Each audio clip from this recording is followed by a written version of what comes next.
When a series of shipping disasters points to a mysterious sea monster, Sherlock Holmes and Dr. Watson leave the comfort of Baker Street and board a freighter where they encounter unexpected betrayal and come face to face with the enigmatic Captain Nemo and his submarine, the Nautilus. As they delve deeper into the case, they uncover a conspiracy involving a Russian Tsar with an airship that rains destruction on unsuspecting cities. With time running out and the world on the brink of war, the heroes must use all their skills and resources to stop a massive conspiracy and prevent global conflict.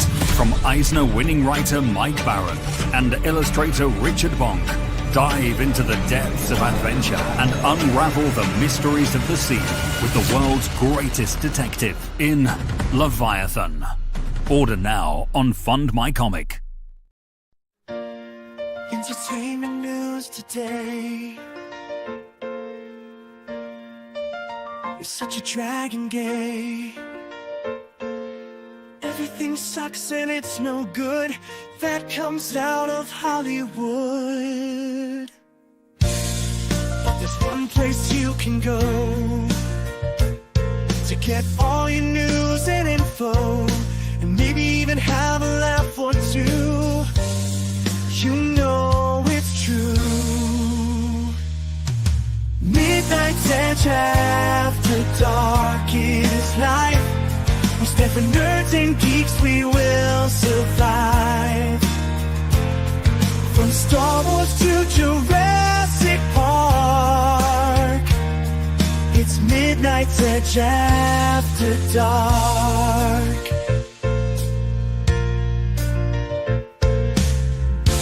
All those bombs and flops, but need never stops. We will keep going through the night as we keep up the culture fight.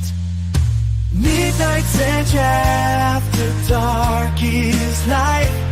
We stand for nerds and geeks, we will survive. From Star Wars to Jurassic Park, it's Midnight's Edge after dark.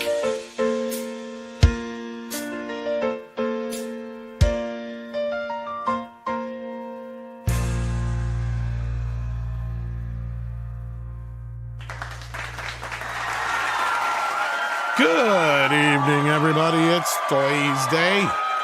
It's the first episode of Midnight's Edge After Dark live of the new year, that is. We've been going strong now for so long. I don't even know how long it's been. We got Mikey here in the house. How you doing, Mikey? Just happy that I was not fired, sir. Thank you.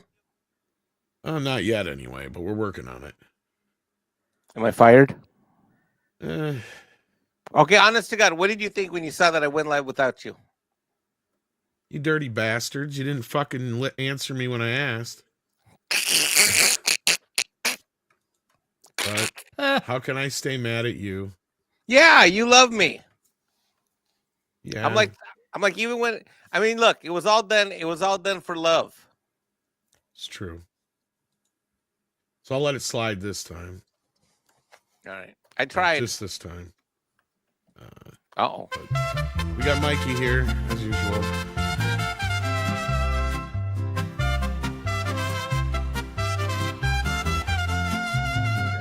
Ole! There we go.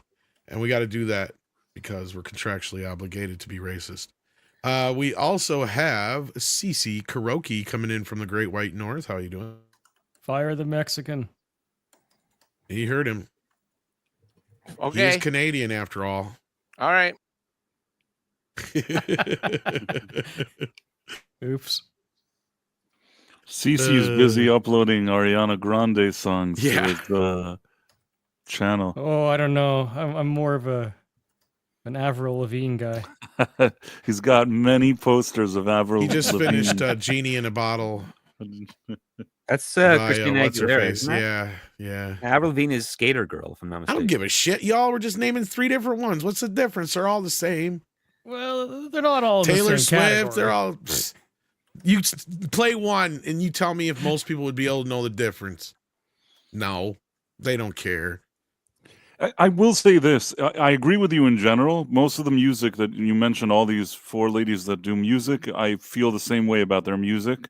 And Exactly my point. It's all music that I don't prefer. But I will say this. Christina Aguilera actually has a pretty good singing voice. Like, that's above average. It's really a good voice, even though I don't really like what she sings. Well, you got to rub me the right way. Is Speaking that of the Genie songs, reference? yeah. Did you hear that one song from God? What the fuck movie was that? That got disqualified. That monkey movie where the guy's doing his life story as a monkey or whatever. That rapper guy. Robbie Williams. Yeah, his song, his song got disqualified, and I was waiting for this to happen sooner or later. And I wonder if they should go back and check out some of these other songs in the last 2 decades. But they disqualified it because it contains samples. Wait, what are you talking about? Disqualified from what? From Oscars. Because it has previously released material that wasn't made for the movie. Ah, I see what you mean. So I'm sitting here going, wait a minute. Doesn't even like Lose Yourself and some other songs have some samples in it? Probably, since when are samples a thing? I mean, they've been a thing forever in rap music. Yeah. Right, no, but since when has it been the now. reason that they don't give away awards? It's We not know how original that- music. Yeah. They've changed the rules in the last few years. Ah, I see. But I mean, I don't know about, I think Hard Out Here for a Pimp is completely original, but I mean, maybe Lose Yourself is. But I don't now know. I'd have kind to of go back and regret. look. There was one day that I got an invite, maybe a few weeks ago, to see that monkey movie, and because I have a very low opinion of Robbie Williams, who came from some stupid boy band, so really doesn't speak to me. I kind of said, like, this looks dumb. I think maybe even we had a stream that night, and you and like here at Mead, and it wasn't convenient. I suppose that if it was the best movie ever, I could have gone to see it, but instead I'm just like, nah, and I just didn't go. And now everybody's like, wow, it's a good movie. I don't know. Is it a good movie? I don't fucking know. I haven't seen it. You'd see him do cocaine as an ape. That's all I know. Well, that does sound better than I thought it would. So does he go ape shit? So he's playing himself? Yeah. Oh. He's doing the voice for himself, I guess, for the monkey, but you don't see him, you see a monkey. It's like there's a trend now, doing a biopic. Yeah, because What's-His-Face did the Lego one, too. Right. Yeah. Pharrell, always in Hollywood, when one person pops up with something, and then somebody else pops up with a similar thing. So I guess Pharrell Williams wanted to do a biography only with Lego, so this guy was like, why don't we do a biography, but I'm a chimpanzee. Yeah. Well, speaking of... Oh, go ahead. I'm saying that in a way, because instead of de-aging him, which they can't do, they could at least use the guy's real voice, and they just put a chimp there. So it sort of makes it possible for him to be the star of his own biography, but at the same time, you don't have an actor playing him or something like that. Oh, well. Anyway, speaking of Hollywood, we got the script doctor here. Happy New Year. I'm hoping this year goes so well that even if you do fire Mikey, I can then promote him. To what? Wow. Oh, I can't reveal what that is, but it's something that's very stress-free. I'll put it that way. Why don't you give me that job? I'm the one who's on the verge of a heart attack. Mikey's just pretending. Because different skill set, but I am looking for something. I bring diversity to the table, Tom. Oh, just because he's an accountant does not mean he knows karate, okay? Don't believe the movie. I bring my shared experience and my truth. Wait, so you're putting together a gangbang? He's trying to make you a fucking diversity hire. You realize this, right? Hey, if the check's big enough, I don't give a shit. I'll change my gender. I'll put if we learned anything about me, I'll put on a wig if I have to. Anyway, and doing so will actually help secure U.S. residency that I'm trying to get. So, for it's crying a win-win all around.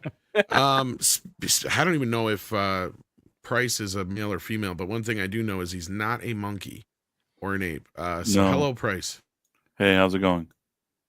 And we get every day almost that you're on. We get is Price black? Yeah, I'm not actually, and there's a way to it's a meme now. I don't think you can get away from it. You know that I can actually not only can I prove it, people can prove it, because there's some videos of mine that I've been in public, you know, at conventions and stuff. And if you look very carefully, I think you'll notice. How convenient. Are you sure you just didn't voice over somebody else's video? That would be a very elaborate scheme. Well, but I was on a stream recently with a guy that I think he's at least semi-black. I think he's black because I didn't see his face on the stream, but he was asking me if I was. I think he also thought what the people in the chat are thinking. We all know that Nick is black. That you're gay? Nick. Never mind. Yes. How black are you? Well, maybe you could ask all the guys I went to Lincoln Tech with. It was a dominantly black school. They're like, this motherfucker black. It was an automotive class for class, automotive technician. Wait a minute, you went to a mostly black school looking like Lemmy? Yes, I did. So you either got picked on every single day, or those motherfuckers respected the shit out of you.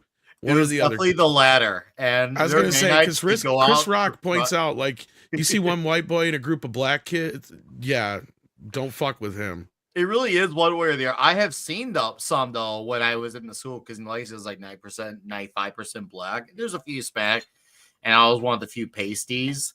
And I remember like one night we all went out for chicken, and yes, and this was a repeated occurrence. And they're like, "Wow, Nick, you eat more chicken than we do." I was like, "Really?" And I was just like, "I'm like, how should I feel about it?" Like, no, that's a badge of honor. I was like, "Okay, sweet."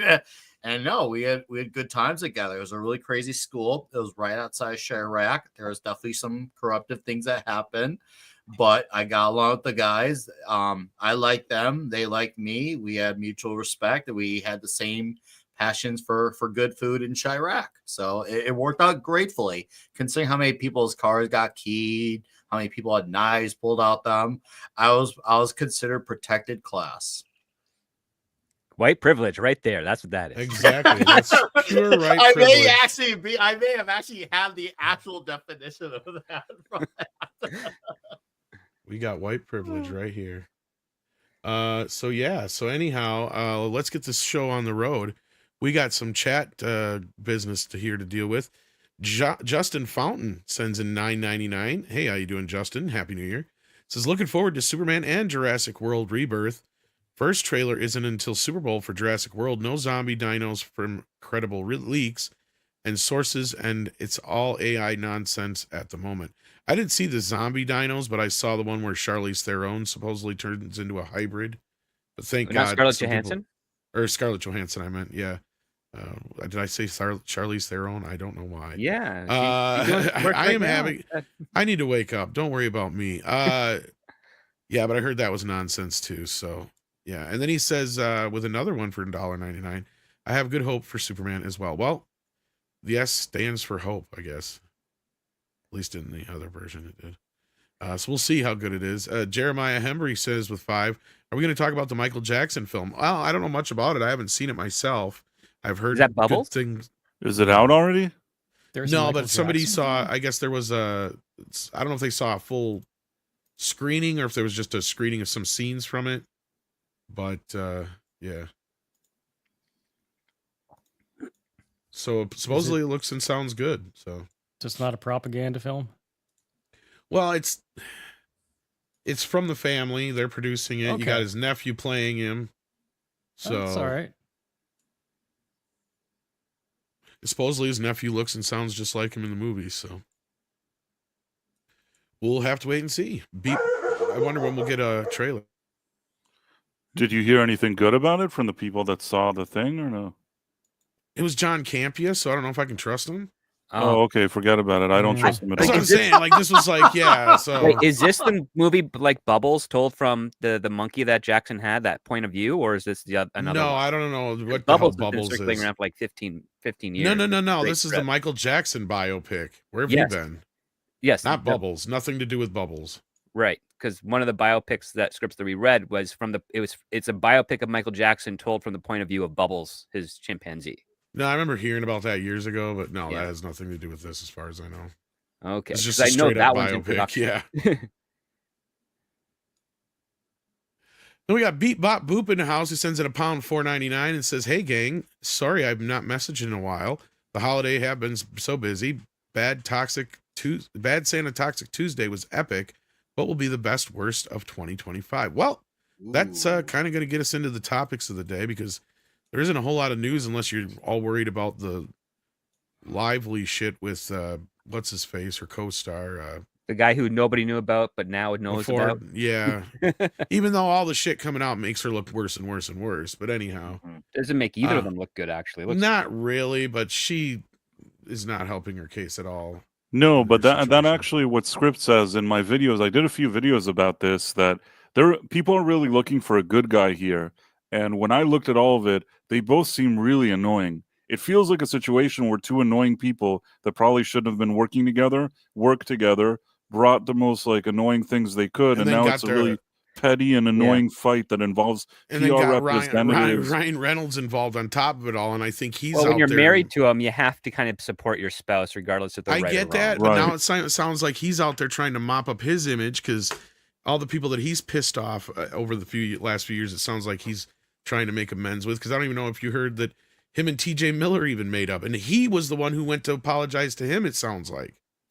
Oh, well, I guess next on the list is Alanis Morissette, right? That's what I'm wondering here. Is he going on some like apology tour to make sure he doesn't get fucking any worse press in the next few years here? TJ Miller, apparently, if I remember correctly, this is a while back that TJ Miller was on some podcast or something, and he said something about him, and then he heard it, and then he called him afterwards, and he said, hey, like, and he sort of ironed it out.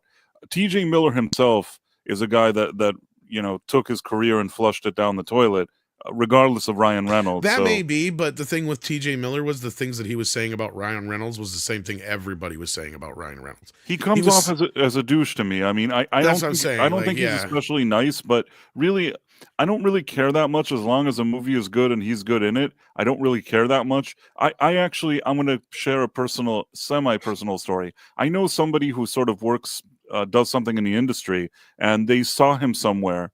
And it was somewhere where it's not like a million people are mobbing him. And they were like, hey, can I get a picture with you? And he's like, no. Like in the most non sort of polite way.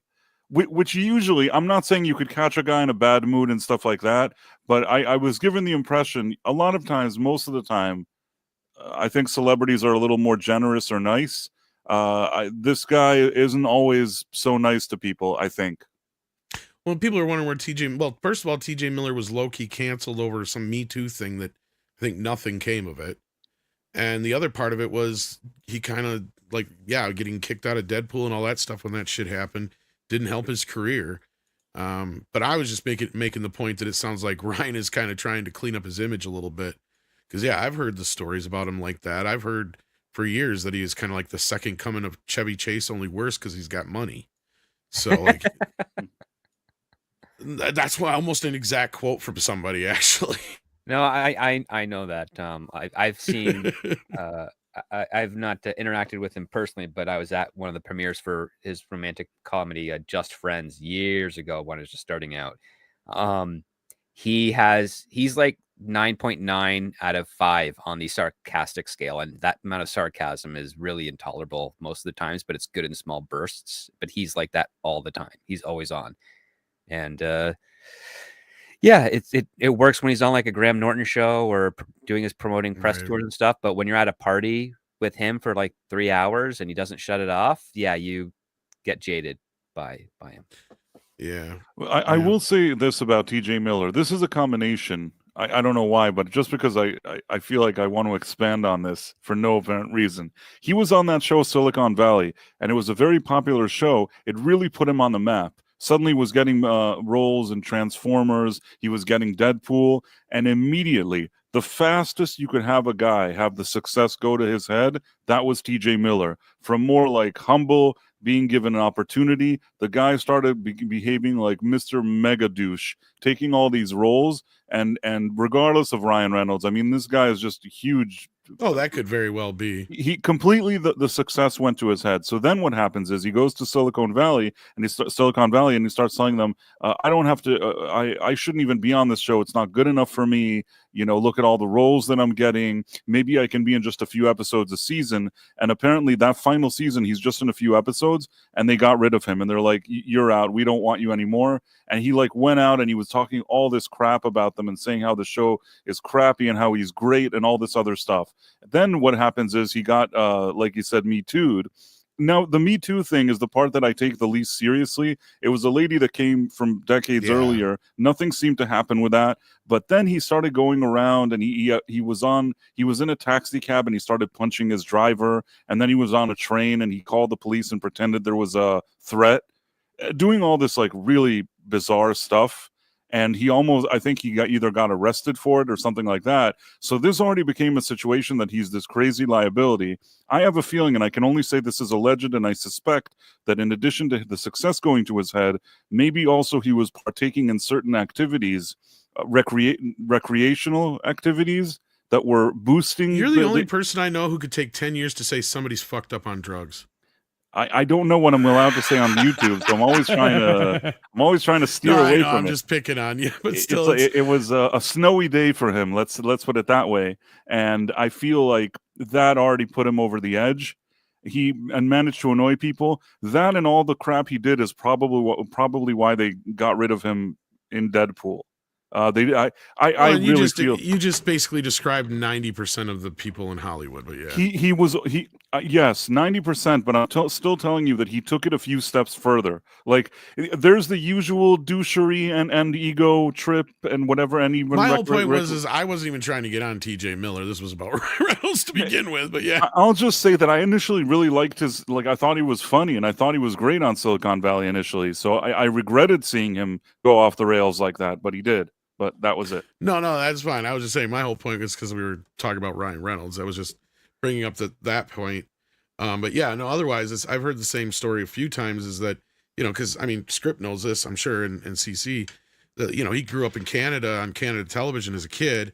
And then, he got bigger throughout the years. And it was basically Van Wilder was the point where he, I guess, turned into a complete douchebag. Remember, he's a true blood BC, British Columbia, Vancouver Canadian, kind of like Seth Rogen. So yeah, a fringe of what Canada actually is. So anyhow, he's not a Martin Short, which is more of like before Martin Short became big, Martin Short was like a very good representation of what an average Canadian was, just funny, charming, nice, witty, pleasurable. I think Martin Short's got more class than 99% of the people in Hollywood, but yeah. No, he does. I mean, he's from that generation where it's like you become an entertainer, you are there to entertain and do so in a manner to bring smiles to everyone's face, not at the expense of, your own ego.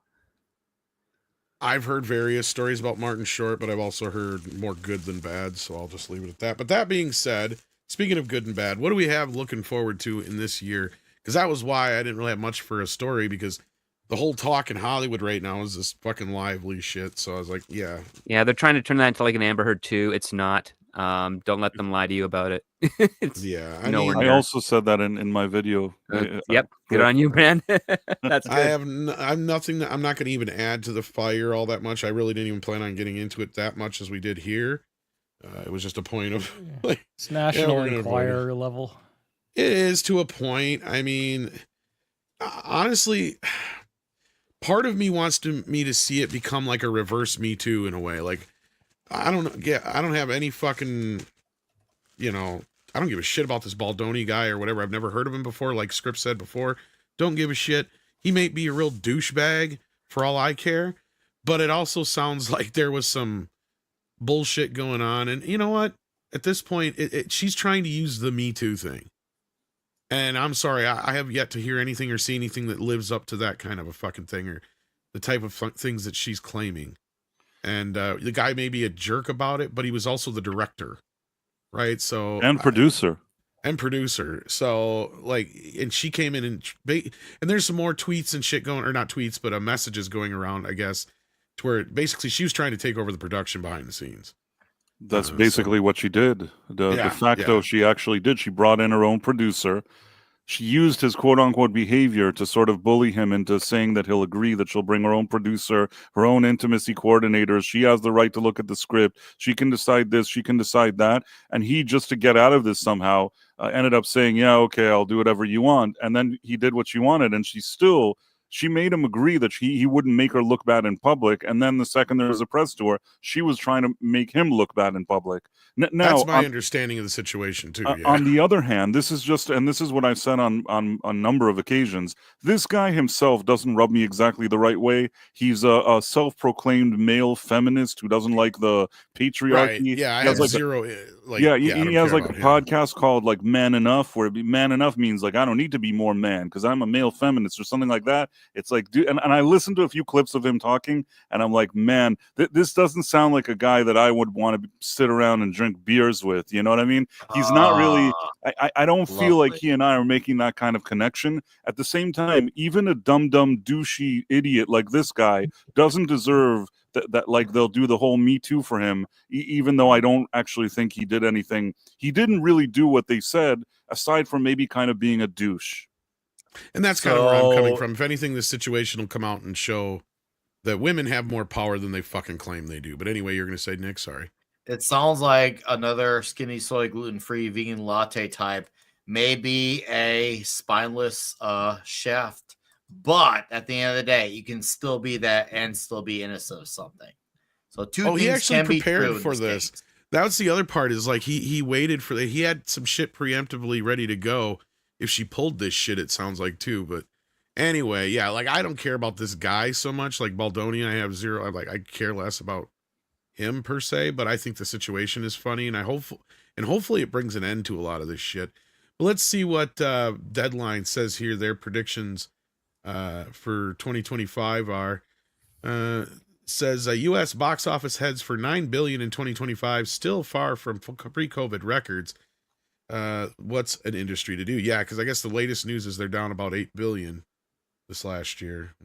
Right here it says right here. The domestic box office is bound to do around $9 billion in. Let me make this bigger, fucker.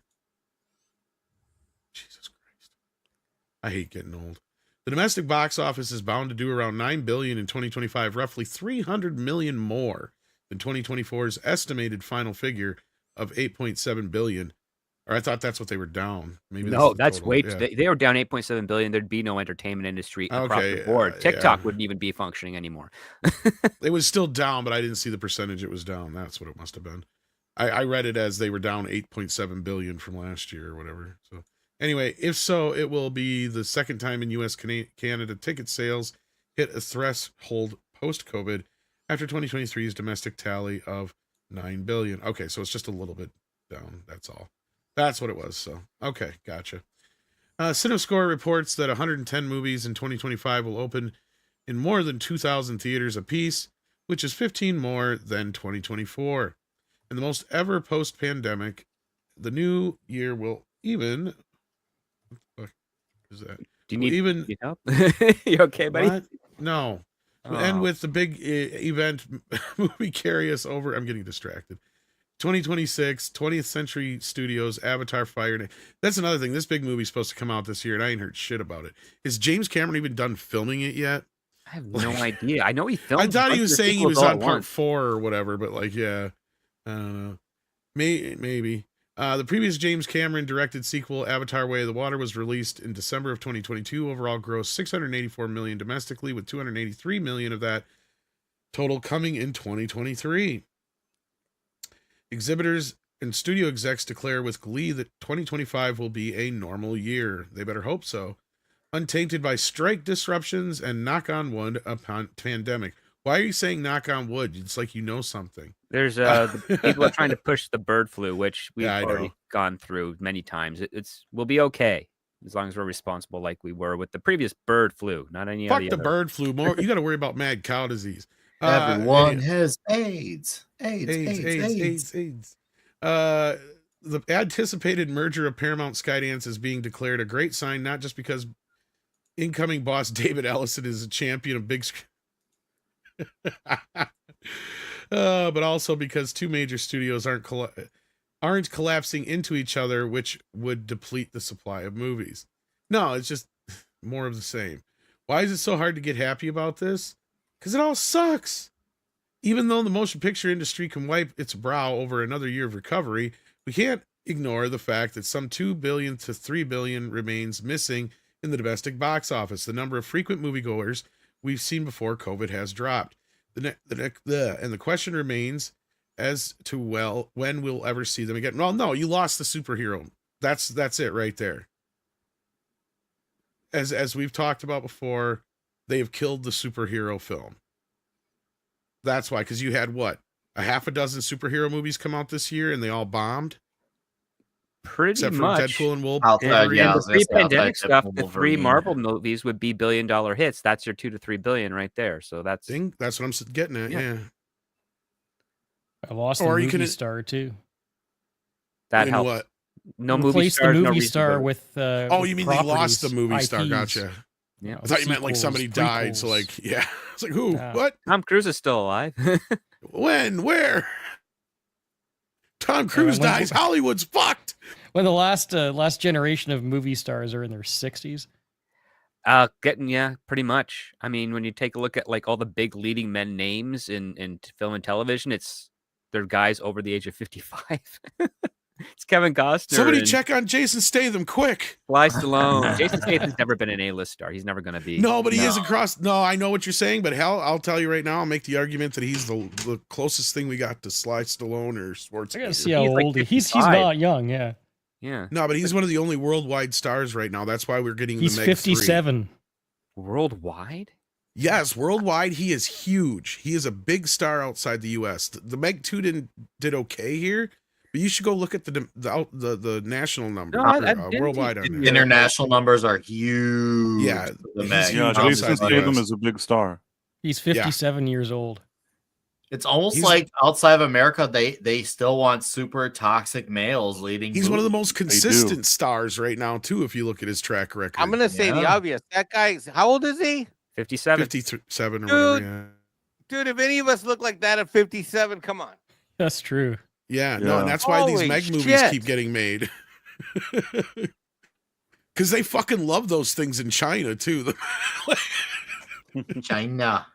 They love Statham in China. That's why he's getting Beekeeper 2 and 3 as well. I still need to see Beak. I regret What the not. fuck, seeing- Pretty Nick? good. It was I That is alright. like a know. Nick movie if I've I'm ever sure- seen one. I'm sure it's streaming for me. I'm sure. I mean, it's not like it's. The only thing it's missing is pizza. There's some really dumb shit in it.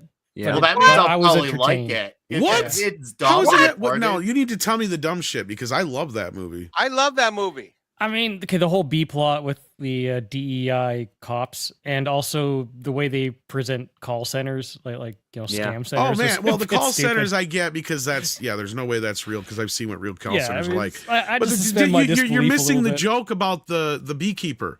He kicks the ever loving shit out of the DEI hire. Yeah. Yes, he does. The ending was also Not only that, not she's quite as nuts. ballsy as I would have liked. And I saw where they were going with that with the whole laptop thing, but they didn't quite pull the trigger on it. I don't care. I loved it. No, I would watch it again if I was just sitting down. I've having watched it fun, like 3 yeah. times now. How many times have you seen it, Mikey? 1, 2. I mean, these by motherfuckers. myself 3 times with my cousin 4th. So 4 I mean, come on, these motherfuckers. They killed Mrs. Cosby. Yeah. The only one we cared about on the show now. By the way, you're giving spoilers to Nick now. It starts in the first 10, I'll 15 see minutes. it. I'll see it. Don't worry. I'll forget about this. Just go Oh, on. if you've ever been bothered by one of these, your car insurance is now about to expire, fucking people, or you know somebody's ever been scammed, you'll love this movie because it gives you that revenge, that sweet revenge. Anyway, the year 2025 will mark 6 years since we passed a double-digit billion mark at the North American box office. Last being 2019. Somebody remind me what came out in 2019. Avengers. Yeah. And With 11 billion, yeah. For Captain 10 Marvel years. was sadly Between made two, he's just $1 billion talking about 'cause Marvel it was here. So, sandwiched like, between what was it? Oh yeah, Captain Marvel. Captain Marvel's sandwiched in between the Infinity the War 1 year gap and- between Infinity War and Endgame. So they had And that as default. Script just Toy Story pointed out, 4. the for 10 years between 2009 to 2019. What was 2009 to 2019? Marvel MCU. Yeah. averaging $1 billion per movie, 25 movies in that decade. Like, if you ever needed more proof than you have ever needed before that they have killed not just Marvel but the comic book movie, here it is, kids. I mean, I'm not going to sit there and say that comic book fatigue has set in, but comic book apathy surely has. well, I mean, it's only because it's not the comic book apathy. It's this, the apathy is coming from the studios. They've run out of the luster to make these movies great. People will show up to something that's good regardless of its genre. I don't or disagree type. with that, but they're not going to just show up anymore. You have to make them show up, and that's the biggest problem, is that the convenience of what streaming provides is very, very difficult to compete against. It's really hard. I mean, in the last 5 years, the newest thing to pop up with regards to film is popcorn buckets. That's the only thing driving people to the movies right now, aside from the movie itself, is, oh, it's a movie and it's got a popcorn bucket. And IMAX, yeah, you're not wrong. IMAX has been around for 30 years. No, I know, but it's like the latest thing. No, well, people care about it more than you think, because that's why Mufasa actually got a few days this week, and I actually heard a few things about that I got Jonas looking into. But anyhow, why is Sonic not in IMAX? Only Mufasa? No, it's not. And Sonic's not worldwide yet either, so no, it's not. And Nosferatu has a few IMAX screens, but not as many as Mufasa, because Mufasa, they're contractually obligated to keep them for like 2 weeks or whatever in IMAX.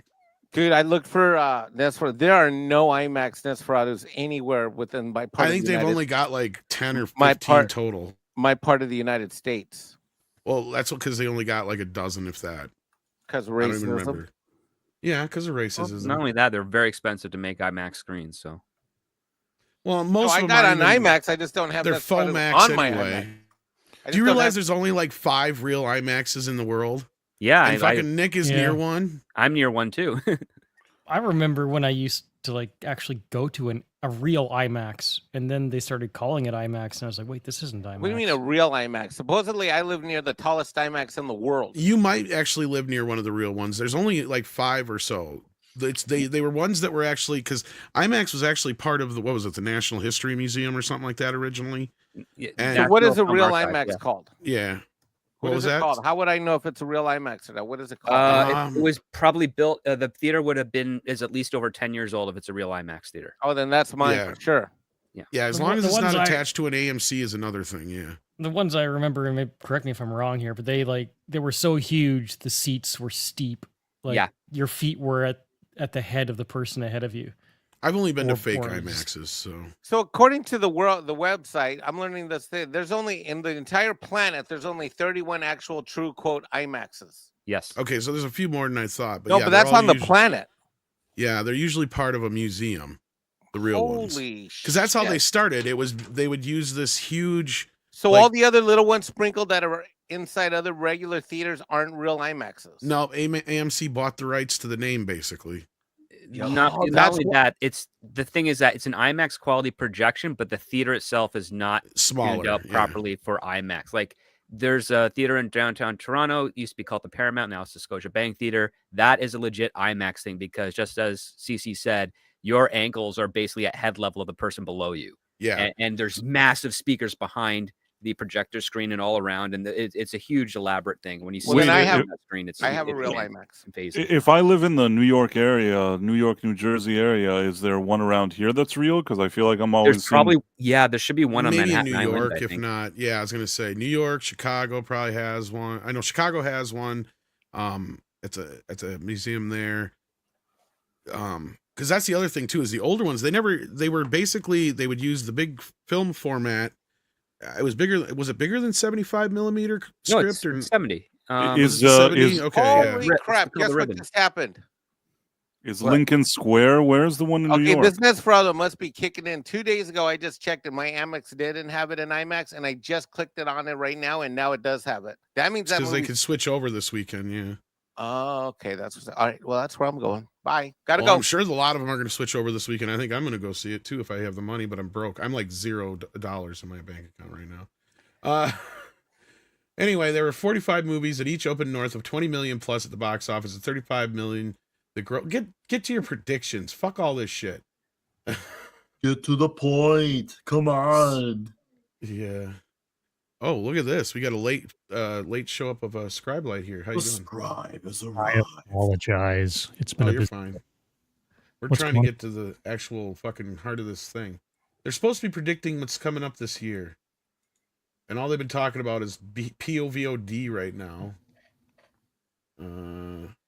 Maybe because they have no idea what's going to happen this year. They do not.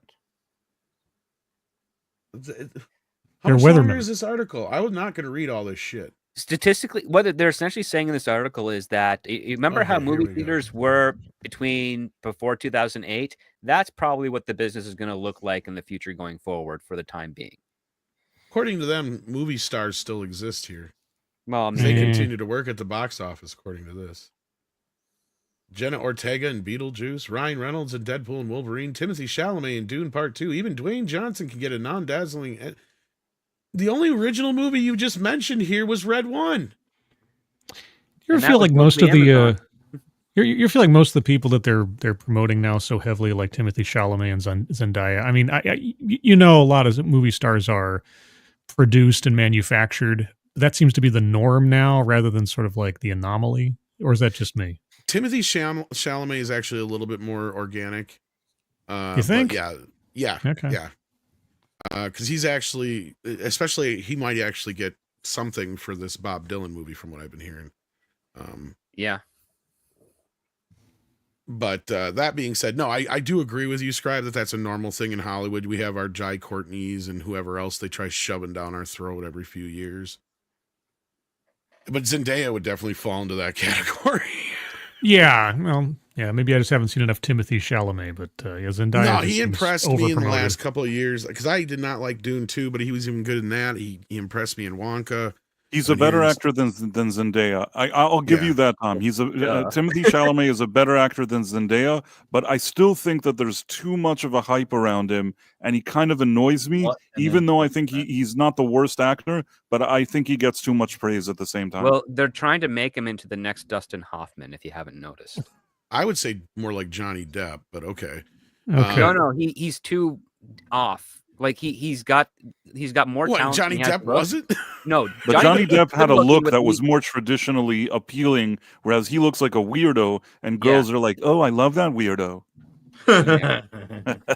Like again, You guys Johnny don't Depp remember was Johnny the Depp was the very well, good-looking do guy you? that didn't have that much in acting skills, and Dustin Hoffman was the weird-looking guy who was very, very good at acting, and women kind of swooned over him a little bit. What the especially fuck after are you Brad Pitt. talking about? Johnny Depp has always been a decent actor. No, he has. Yes, he has. He's partnered with Burton. Have you the watched 21 fuck? Jump Street? Hey, Yes. Nick of Time is as good as Citizen Kane. I tell you what. Did you If I'm- forget how early he did Edward Scissorhands and all that shit? Like, what the fuck? If I'm ranking actors personally, Yes, I I put said he Hoffman didn't ahead start of breaking out Depp, until he but started working with Tim Burton. Yeah. Maybe you have something. I mean, 21 Jump Street, to be fair, wasn't very demanding, for Yeah, being, that's what I'm saying. Yeah, it wasn't like for he was being, trying to be. It stands out for in being, Nightmare on for Elm being Street either. Officer Hanson No, undercover at a yeah. school with some kids. I You're think he was talking good about enough. the three parts that he played before Edward Scissorhands were basically the same fucking role. Like, Yes. just be there. Like, he didn't get to actually expand upon that, and then Gilbert Grape and other things. That's when he finally started getting a name for himself. Fuck, Nick of Time. You can joke about that. That was the most mainstream movie he did in that era, and that was when they I know. tried to make him I an like Nick of A-list Time. star. I like No, Nick I of know. Time. What about Babyface? Was there something called Babyface? Crybaby was another Crybaby, one. yeah. But see, Crybaby. that was more of Yeah. a John Waters thing than it was Johnny Depp. But yeah. Yes. But he was also making fun of the whole pinup king that he had become at that point, because of 21 Jump Street, he was one of the most well-known teen stars at that point. But yeah, he rose above that, was my whole point. Timothy Chalamet, He was I in think- Nightmare on Elm Street. That is true. I don't see the Dustin Hoffman comparison, is all I'm saying. I mean, Yeah. It is okay. Well, here's a different question. Okay, so Timothy Chalamet, decent actor. I'll guarantee that. I haven't seen everything he's been in, but do you think it's a beggars can't be choosers situation where it's like, well, he's the best we've got, so let's raise Yes. him on a pedestal a lot Okay. higher than he Yes, deserves. we got nothing except for that annoying douche. What he has is, okay, here's the difference between him and a lot of these other ones. Because you want to know why Zendaya, and here's where Script and I will agree, where Zendaya and all these other people keep getting these jobs all the time is because they have such a huge following, right? And that's where a lot of these studios are making their choices, is about who has the bigger following on social media. Yes, Timothy Chalamet is one of the biggest people on social media. He has a huge following. As you guys just pointed out, the girls love him. But guess what? The kid can actually act compared to some of these other people. That's the difference. And he's been doing it for a while. He found a balance between having a social media following. He's going out with one of those Kardashians. I've said this before, and people are like, no, he broke up with her. No, he didn't. He is with her 100% all the time, which is never a good thing, but it's good for his social media. He has all the ladies thinking, oh, this is a sensitive guy. I don't know what they see in him. I think and he's his acting isn't terrible. His acting isn't terrible. Still, I would take any of take a generation or two back. Actors that were considered good would take all of them over this guy. I mean, I'm not saying he's like great. I'm just saying like he's one of the better of these younger kids. It's basically really slim pickings here. Oh, no disagreement there. But he's also been doing it for a lot longer than people think. But same thing with some of these other folks. But anyway, we got some big movies coming out this year, like Superman, Mission Impossible, 2 Marvel movies in Thunderbolts and Fantastic Four First Steps. Actually, we got 3. They forgot one. Yeah, Captain America. Yeah, they totally. I thought that was February because I thought they said summer. Yeah, they're saying summer. Okay, summer. Okay, yeah, summer releases. Yeah, okay. Releases, yeah. And then we get Jurassic and stuff like that. So anyway, some say streaming movies are on par with direct-to-video titles of early 90s, but the whole Sisyphus task for industry lies in convincing the current home-based audience that the best content isn't in their living rooms or on their phones.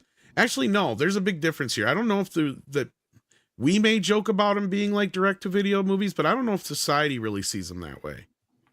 And I've noticed this is a big change because in the last few days when we've had people, send in their top movies, I've noticed a lot of these movies are streaming films.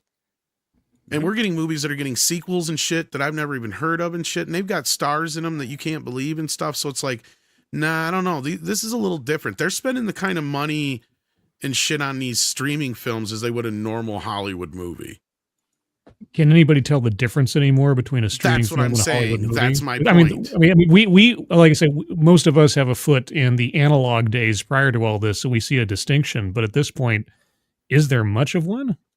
No, and one of the reasons that we have difficulty distinguishing it has to do with how movies are shot, because they're shot like a TV style to a degree. Yes. There's no long takes anymore. There's no real blocking or camera movement. There's a lot of quick cuts because what these streaming services are basically saying is that we should be making movies for the final medium that it's going to be on the output, not its principal one. And that's an inverse of what Hollywood was, because you made movies for the big screen because that's the only screen you had. And then when TV became developed into the world along with a home video and whatnot, it was basically, we got to kind of reformat this a little bit for the television screen. Then TVs then reformatted themselves for the movie screen, and it became this back and forth part. And now it just came to the fact that, okay, people are more interested in watching stuff on a commute, on their phone, on their computer. We have to make stuff for that. And that's what the streaming services have done. And as a result, we've lost that movie magic, that silver screen effect that we grown to love with stories. It's now become a diluted from what made it. It's even bigger than that, though. I mean, I get what you're saying. Cause even during the video age, you had some movies that were shot and edited straight directly to video. During the DVD age, you had stuff that's forever going to be stuck in standard definition because that's the way they shot it. I was just having a conversation earlier today about how Superman Returns will probably never get a 4K release because, as per Robert Meyer Burnett, it was shot in fucking 2K. Shot in 2K with test on footage digital. So what's funny is that the test footage was shot in 4K. Yeah. But the movie was finished. It doesn't matter. It was finished in 2K, so they have to either go back and they probably don't even. And the original files are all in 1080p or 1080i anyway. Wait, what's 2K? Superman Returns. Because they shot, it was the second film or third film or whatever shot with the digital cameras at that time. I see. I think he used the same cameras they did on Star Wars Episode 3 and 2 as far as I know. But anyway, you were saying, Scribe, go ahead. Well, I was just thinking something that the script just said about, things are being made for watching on devices now and rather than like the silver screen kind of deal. Do you think, and I'm being philosophical today, I don't know why, but do you think that's what's lending to the deterioration of the movie stars, that things are not being made for opportunities for actors to act, but just for the sake of being there for the spectacle. That's it's moved to the streaming side of things, really. I mean, that's but the big budget stuff, I mean, all the Marvel movies, the superhero movies and everything else, it's not really stretching the actor's ability so much as just being there to be part of the CGI. No, but my effect, point right? is the difference, the other side of the difference is they're spending the same amount of money on these streaming films as they would a theatrical film. The difference is most of them are more original films, right? Like Wolves is a good example of something we had this last year. It was actually a movie that any other time would have been put out in theaters and promoted with, the reunion of Brad Pitt and George Clooney, right? So, but that went straight to Apple instead. So that's where these movies are going now. And the other part too is that the model that Apple uses is basically it's a line item. They can dump whatever they want on that product, and they're not going to, even if it fails on the critic side of things or fails to get audience numbers, it doesn't actually lose Apple any money at the end of the day because they have so much incoming revenue. But it's also come to the point where they were going to do a sequel to Wolves, but the director said, "Screw you," because this has to be in theaters, and he walked away from that. I think that's a smart move but the other part too is it also goes back to the initial point. The convenience of streaming is so much greater than the desire and what the output of studios are putting to theaters to get people to actually want to make that commute. And the other part too is you still have those issues where you've got obnoxious people in the movie theater on their phones or what have you, ruining the experience for you. So you might as well wait 4 to 6 weeks for it to be on streaming. And then making your own home theater is way more affordable today than it was 30 years ago. It's usually better too.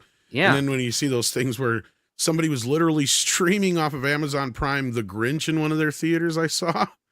Like, what the fuck? Oh, man. Anyhow, so this is going to... Hopefully they'll have some predictions in here. That was the most of the predictions in that fucking article that we just went through. Great. Yeah, they sucked in that article. Here's another one, though, that it's from Hollywood Reporter. So they claim we've reached peak Taylor Sheridan. Last year, peak TV finally peaked. Peak TV finally peaked. Okay. Yeah, that's what they wrote here. I did not fuck that up. Yeah, no, with the number of scripted shows across broadcast, cable, and streaming dropping to 516, roughly half of those were produced by Taylor Sheridan. Half of 516? I hope they're being sarcastic. Yeah, it's a little bit of hyperbole there. But I will agree that if anything, because of the Yellowstone crap, I think we've hit. He has 5 shows in development right now. Some that are currently airing, and others that are in development. Yeah. Honestly, his best 3 shows aren't even Yellowstone. No, they're not.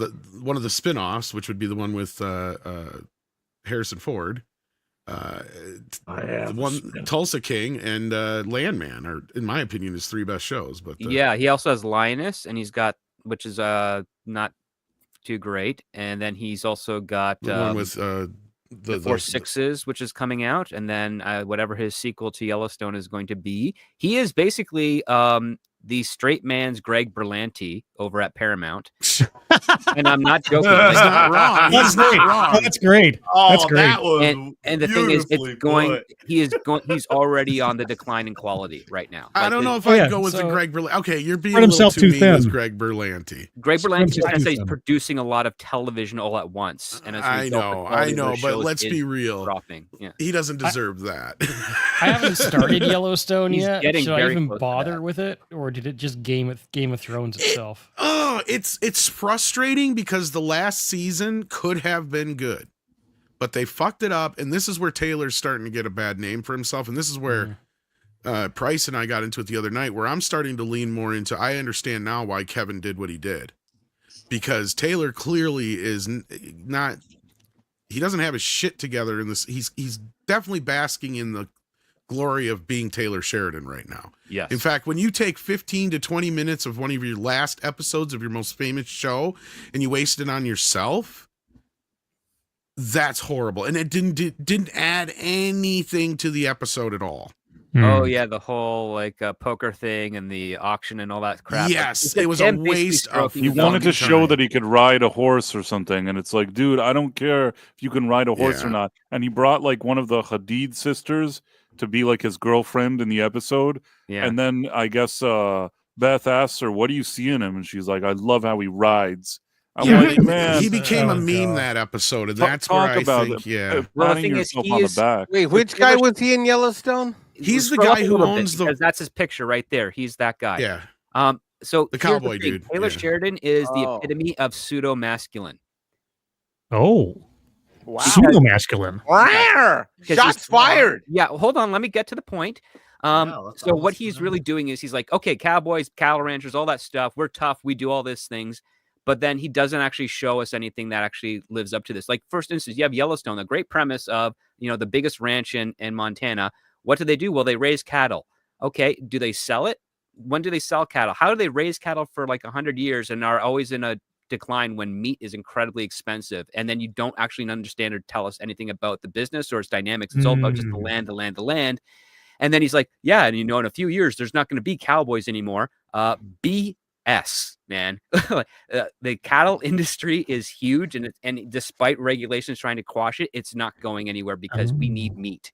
The only reason you think it's going to go anywhere is he's creating this idea that there's never going to be anything of the old guard that's going to be carrying over or can evolve with the rest of society, and that is BS. I have seen people who work on farms, who do cattle, who do smithing and stuff to this day and are very successful and lucrative at it. People care about it. The fact that it's not the mainstream is actually to its benefit because it has a better chance of surviving that way. You then have this character named Rip, who's like the toughest guy in the world, but he's never left the state of Montana. Yet when he's in Texas, he knows about how rattlesnakes burrow underground and knows how to find them. It's like, if they've never existed in Montana, how the hell are you supposed to know how they function in Texas if you've never left Montana? It is Gary Stu crap framed with a conservative tint that tries to make it say that it's appealing to you as the audience, but really all it's doing is it's kind of fooling you around.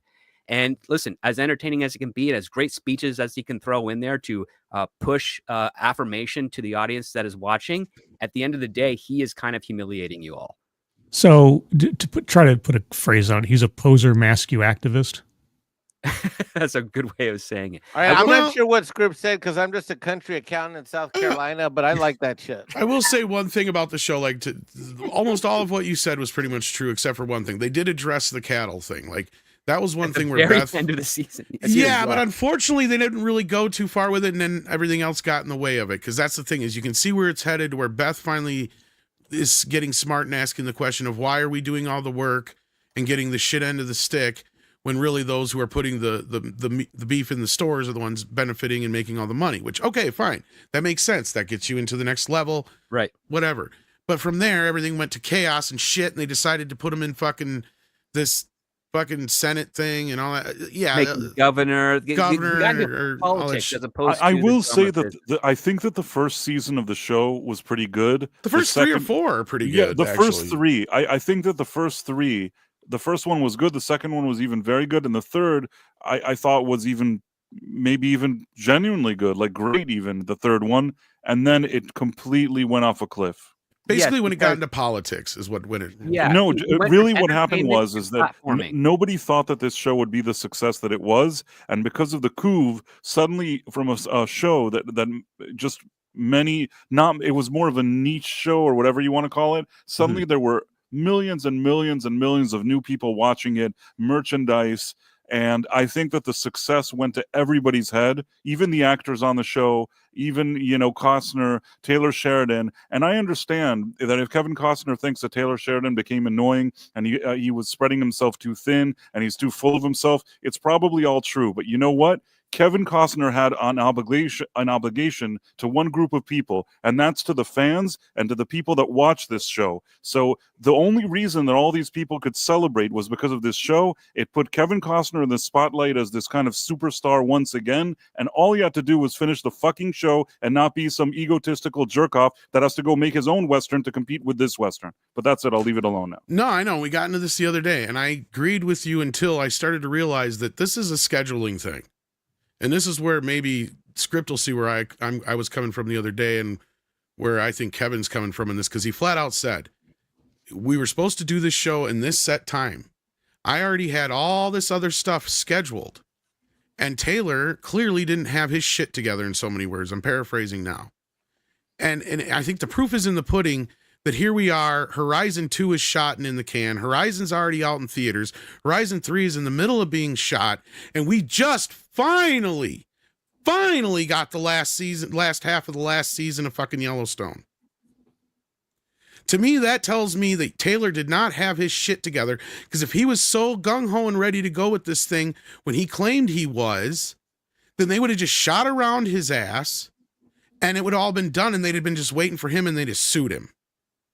So at this point, considering Taylor hasn't sued him, makes it seem like to me that Taylor knows he's the one who fucked up.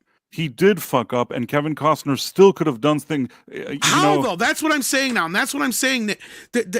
How? Take a fucking break from your fucking movie. Have Paramount cut some kind of cut a check. Why did he have to do the westerns when he's on a western? Why did he have to do this thing right now? He has to. He can't finish his fucking show. He has to do 4 movies. Okay, let me lay this out for you a second. He has to do now. Calm down a second. Doing the same fucking thing. Calm down a second, Price. Listen to me a second. Because I was just as passionate about this at first as you were, until I started learning what was actually going on.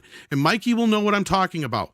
Once you sign contracts, once checks are fucking written out, do you realize the amount of up the ass he would have had to have taken to just fucking wait around for Taylor Sheridan to be ready to shoot Yellowstone? One fucking episode of him dying properly. At least that they should have worked out. I don't care what you tell me. They should have gotten together and worked that out. They never got a hold of him.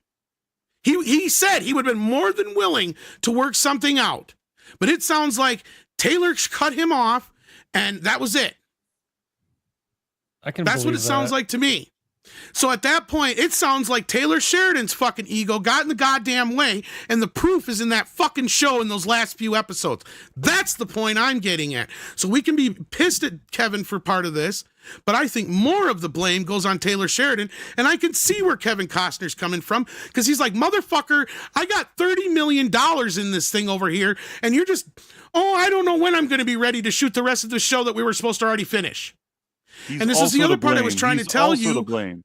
He is also to blame. Kevin Costner's ego is a factor here. I'm not saying it's the only factor. It's a 2 to tango situation. But Kevin Costner, I'm not letting him get a pass because Taylor Sheridan is a jerk. I think that he should have done right by the fans. I watched that fucking show, and at the end it went off a cliff because he couldn't even work out some kind of deal. And yes, maybe at the end he didn't pick up the phone. He did pick up the phone. When there's a will, there's a way. I feel like both of these guys didn't go the full Monty in trying to make this work, and I blame both of them. I do still, but at this point, I'm leaning more into Kevin's favor. Because that's my point. As I get pissed, if I spend $30 on something and then a friend of mine who was supposed to do something with me 2 days ago calls me up 2 days later and says, I was to go see that movie tonight. It's like, well, it's too bad I already bought tickets to a concert. And I'm not canceling that for your fucking ass. That's where I'm at with him. I see exactly where he's coming from. He already spent the money. The checks were already written. The sets were already built.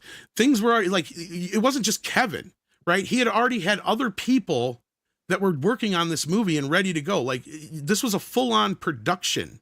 And from what it sounds like, Taylor was more than aware that this was going to happen, because as you pointed out, he brought it to Taylor and Taylor turned it down. So he's like, all right, I'll go do it on my own, just like he did with fucking Dances with Wolves. He just needed to finish the show. He could have then made 70 of his westerns. No, that's my point.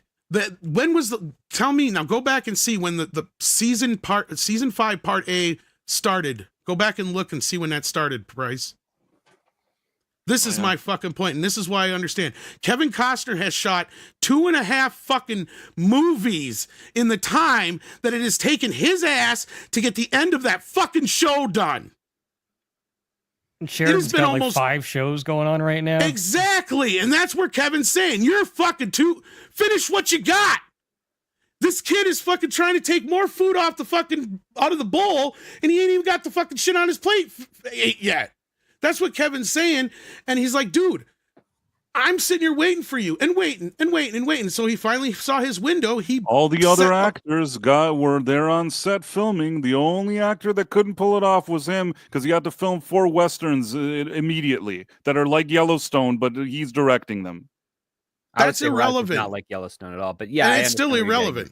They're like the prequel to Yellowstone or whatever it is. I don't give a shit if it was the Postman 2. That's all my I know point. is all the actors showed up. That would be all awesome. The actors, including the actors, that were having issues and all this stuff, they all showed up and they filmed it. There was only one man that couldn't do it because he had to film 4 westerns suddenly, and that's Kevin Costner. See, you're laboring under the impression that Taylor was just waiting there for Kevin to finish these movies. No, I think It's Taylor the other is way around. Taylor is That's full what of I'm getting himself. at. He's spread too thin, and he must have delayed it in a way that was already unacceptable. And if it ever gets to court, that'll probably be the issue there. I agree with you 100%. And sometimes it's not a matter of who's right. It's a matter of how you can do right by the audience and by the fans. And I feel that Kevin Costner didn't do that. That's the way I feel. And at the end, it cost him, because Yellowstone, it went off a cliff and nobody was happy with how that went down. And at the same time, his own movies, you say maybe Warner is going to save him or somebody's going to save him. But honestly, his movie ended up flopping because he didn't have the goodwill of the fans as well.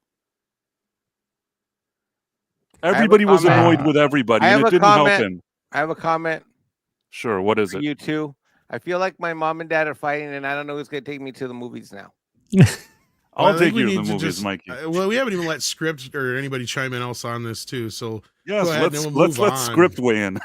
He already weighed in on him before, but I mean, let's let him weigh in more. On the Kevin Costner part, yeah. Because as I said before, Taylor Sheridan is writing soap operas under the guise of them being manly shows. And what's interesting is that Tulsa King is kind of being slowly taken away from him by Sly Stallone right now. So I'm looking forward to seeing how that's going to go. But with Kevin Costner and Taylor Sheridan, the funny part is, as I'm listening to both of you talk, you're both arguing the same point, which are from different, same outcome with different points of view. So the idea is that Taylor Sheridan is spread too thin. Kevin Costner got an opportunity to do his dream project. And when Taylor said that he's not ready for production on season 5 and whatnot, Kevin Costner decided to maximize the time. And remember, Kevin's old. He's like in his 70s, I think. Yeah, there's that too. Yeah. He's not going to wait a couple of years for Taylor to get ready so that he can to wrap up the show so that he can do his dream Western. He's going to seize the opportunity when he sees it, because he doesn't know how many years he has left on this earth. I mean, Billy Bob Thornton's also 70 years old. And shit, I'm 35 years younger than that, and I'm already feeling I can't wait 2 years. If I'm 70, I'm like, yeah, I got to do this now. Exactly. So what ends up happening here is you have, again, Taylor Sheridan, as I said before, he is, well, if you take a look at how he is expanded on television wise, it is almost near identical to what Greg Berlanti did, starting with Arrow and then spreading that out. Taylor Sheridan starts with Yellowstone, then 1923 or 1883, then 1923. Now he's got Tulsa King. Now he's got Landman. Now he's got Lioness. Now he's got the 4 6s coming out. He is following that guy's model from the CW for Paramount. Paramount and MTV are very happy with it for now, but it is doomed to fail because there is something inauthentic about what he is trying to do. And I think Kevin Costner saw that a little bit after a couple of years, because again, Yellowstone became a show about a man trying to protect his land and protect his way of life in a world that's changing around him and trying to reconcile that. And then it changed to a platform to espouse a philosophy that has been that's a growing movement within the middle America, which is a good thing to have, but it's not being done authentically. And then on top of that, he's also being kind of reckless and irresponsible with his production schedules. I mean, one of the things that has hurt him is the writer's strike, because now he can't do his private rooms where he hires a bunch of writers, has them pump out scripts, has them complete their contract, essentially like kicking them to the curb. Then he rewrites the scripts really quickly and then puts them into production with his name on them as one of the sole writers of the series, which is what he did for a while. People were wondering, how does he keep pumping out all these scripts by himself? He's not. And that changed. And now we're actually starting to see his other shows, especially Landman. Other people are writing the scripts and not just his name up on there. Yeah, and this is one we forgot earlier. I was trying to think. And then, Mayor of Kingstown. Thank you. So he's already doing it. We've seen this model before. It's going to. Isn't there Sicario 3 in the works as well, or some shit? I thought I heard. Probably. I mean, yeah. Right now, he is doing exactly what should a producer like him should be doing, is trying to put as much output as he possibly can to bring in as much money, because you're going to have royalty checks that'll carry you out into the future once the shows are done. They go on streaming. And and as I say, I get the whole Berlanti kind of comparison. Yeah. So I mean, the thing is, Kevin Costner saw that. He saw the forest for the trees, and he basically said, "Okay, his popularity from that show allowed him the opportunity to do Horizon," and that it comes down to the fact of, okay, studio's going to put money up now, and this is the production window they want to do it in. And Kevin went to Taylor and said, this is what we got to do. And Taylor's ego said no.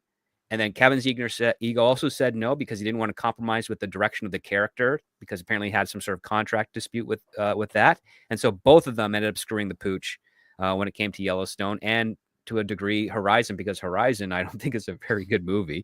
I don't know, it's growing on me, but that's a different conversation. That's a whole different thing. But it's his passion project. He's made. Well, and he also put a lot of his own money into it too. That's the other yeah, thing. it's his personal investment. And basically, the studio said, "We'll front you this if you can front this," and then there we go. And that is. I agree with you, Script. I also want to say that for a few comments on what Mikey was saying, I don't have anything personal against Tom. I like arguing with Tom, so it's not that I'm not angry at Tom for not agreeing with me. But we need to move on. He is right about that because who said I care about how you feel? I was worried about who's taking me to the damn movies after the fight's over. I'll take you to the accountant too. Don't worry. Tom and I sometimes disagree on stuff. That's cool. It's not. That's what we do here on this show. Let's get to some of these super chats that have been in waiting. Let's get to these super chats that have been waiting, and then we'll talk about what Mikey really wants to talk about is this weird, nerdy-looking dude playing James Bond. What the fuck? Anyway, Jason Webster says, Nosferatu 2024 has already recouped its production budget in only its first week of domestic release. Well, if you don't count the amount that the theaters take out, yes. But it is well on its way to making money, that's for sure. And it will probably be the most profitable film Eggers ever has because the amount of money that was lost on The Northman was bad. Unfortunately, Jeremy Winfield says, "Did you see Whitney Cummings roast CNN? Hilarious." No, I haven't seen that. Oh God, it was great. She said something like, "The Democrats couldn't hold a primary because they were holding up a body for 4 years." No, yeah, she hasn't been that funny in like 20 years. So it's not I know that was the funniest I've ever seen her. Scripts on points. The funniest this chick's been in 2 decades. I'll have to check that out after the show. It's good because she kind of hired an essay on her TV show that got canceled. So it's yeah, Justin Fountain says the lively Baldini thing is a both burger. Kind of. I get what you're saying there, yeah.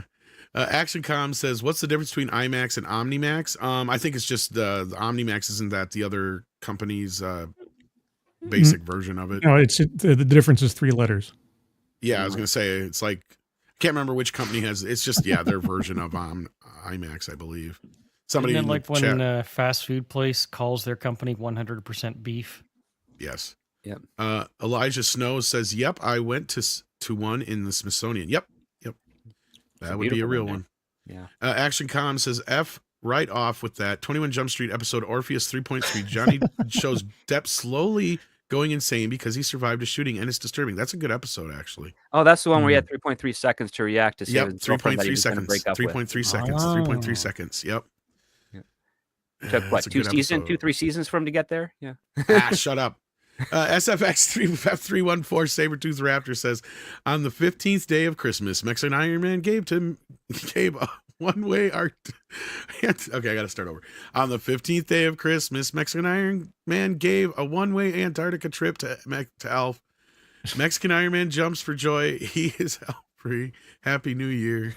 I don't think that was supposed to be a song, though. I don't know. I think so. I don't know. I tried. Calicchio, and any other time I fuck it up. So what difference does it make? Huge media following does not equal box office to success. No. Nope. It doesn't, but they seem to think it does.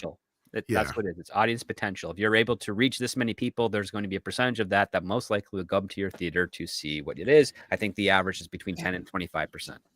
Well, that reminds me of all the hashtag BS that was going down during the CW DC age with the Arrowverse, because they would manipulate their way to get Batwoman to be trending, but then you'd look at the actual ratings and you'd see far more people watching Superman Lois versus Batwoman, and Superman Lois was never quote unquote trending. And it shows you, like, once again, those metrics, these social media metrics, I could see at why default they tried it, but after enough time, it should have like registered, okay, clearly this is not what translates. Just because people are talking about it doesn't mean that they're actually, invested in watching and really, getting into it. They're just people who are excited, once again, the idea of things, and not, getting into it so they can watch and, get that season 2, 4, 5, 6. So yeah, it's once again, I don't know why they're not learning from this social media metrics.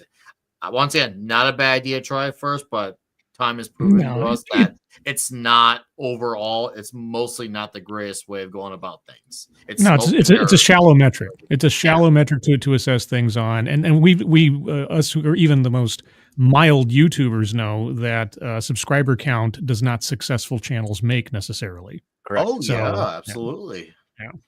Yeah, look at how shitty my channel subscriber count is, and we got over 800 people here watching right now. 800 people. Well, if you would hire that Mexican Iron Man, you might get somewhere. We got over 500 watching on YouTube, so hit that like button right now. Send it into a fury. But yeah, so let's talk about who the next James Bond is going to be, because they seem to think it's going to be this Prince Josh Charles. O'Connor. Prince Charles. He did a good job like playing Prince Charles. Yeah, he did a good. Yeah, he played Prince Charles on The Queen, and did a very good job at it. I won't deny he did a very good job at Prince Charles. But he looks like one of those dried apple face figures, and him being James Bond. Everybody's like, even in this little article, it says like, oh, people thought that. He looks like the Mad Magazine version of James Bond. Yeah, Alfred E. Newman. Looks like Alfred E. Newman, yeah. So, exactly. Is this I guy lost track of tall? this, Do we know what this guy? So we got Bond to have at least a little bit of height. Do we know? I mean, hopefully this guy is not James Bond. I saw him in a movie with Zendaya in that Challengers movie, and that movie is crap, and he is crap in it. I saw him. I don't want that guy to be Bond. He basically he's like making out with another dude in the movie, and I don't know what. Not that that's a reason to have him as Bond or not, but it tells me a lot about. I saw him in that movie, and I've seen enough of him. I feel like not Bond. This guy ain't no Bond. I have to say I would have to assume that's the fault of the director or the writing or something, because I misspoke. I think it was The Crown. Pardon me, the TV series The Crown, right? Or was it The Queen? I forget. Anyway, he played. There's too many. Yeah. Anyway, he played Prince Charles, and his performance in so many places was so nuanced and so well done. And I'm not talking about it being like an accurate portrayal of Prince Charles. The whole thing was a maybe. You know what? I'll give you that. Maybe in that Prince Charles, he has a lot of skill. He has with the right direction and the right writing, he can do really good stuff. Okay, I don't see him as James Bond. It depends on what direction they're going to go with him. If they go with him as like an action star, he could I don't play see James Bond's accountant. Well, you're kind of missing the point. James Bond's supposed to be able to hide in public. And if this is the type of guy that you're like, oh, he's inconspicuous, that's pretty good for a spy. That's kind of what they go for. If they go old school James Bond, you can have eyes on him, and he's going to be like, hey, that big guy that's asking questions, he's probably a spy. Let's go kill him. Yeah, no. If they go old school James Bond, if they go back to like down and dirty street level espionage type of stuff, he would make more sense. But I don't see how the Broccolis would go that direction given the last 30 years of Bond.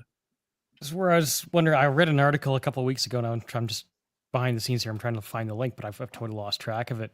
There's some kind of disagreement with the rights on this one, right? The owners, I read something, it was a couple of weeks ago, that somebody who owns James Bond is not happy with the last film. And they want to take the franchise in a more, say, a direction we would approve of. Yeah, I don't trust what's going to happen with this. I'll tell you what, that's a half glass full article. I saw that one of those broccoli ladies, so somebody's unhappy, but they said, well, he could always be gay. Like they don't like what's being done with him now. They're like, oh, he could always be like, he doesn't have to be white. Maybe he can be gay. So that doesn't seem like a good direction either. So they're complaining about. It's funny you mentioned that, and I think that might be why this is the guy they think is the front runner. Because I guarantee you, the next Bond is either going to be black or gay. So if they get this guy, he's going to be gay. Oh man, that would be. When you said he was in that Challengers movie, I knew it. Wait, I mean, the thing is that I don't care what people do. I mean, if you want to create a character that's gay and you want to make a movie, you could do that. But if they make James Bond that, I think that it's really, not the right creative direction. Also, Mikey, I'm sorry. Of course, when I said he was the accountant, it was a joke. And you are a great accountant. I would prefer you'd be James Bond. Well, let's hear what Mikey has to say about this, because he's a huge Bond fan. I think this is a bullshit decision to hire this guy, and it should be Henry Cavill. How's that for some controversy?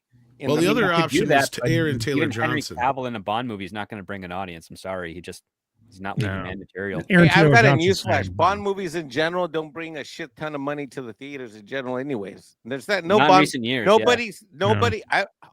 Well, that's not true because the last one was the highest grossing one. Go ahead, Mikey. No, I'm done. No.